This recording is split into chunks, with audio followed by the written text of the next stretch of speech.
Chotki don topib qo'ydim. Marg'ilonda hojatxonasidan ko'rishni boshlaymiz. Marg'ilon shahar Vostok kinoteatrini oldida bu bitta spalniya zalda ko'rsating. Remontlariga gap bo'lishi mumkin emas. Konditsionerlar qoladi, mebellari qoladi. Oshxonani ko'rsating. Oshxona mebellari qoladi.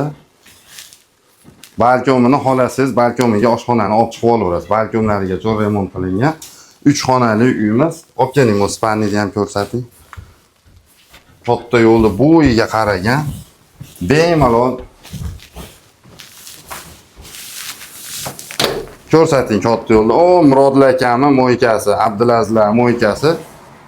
Qonni ko'rinib turadi. Mashinangizni berib, bemalol yudirib, sekin chiqaverasiz.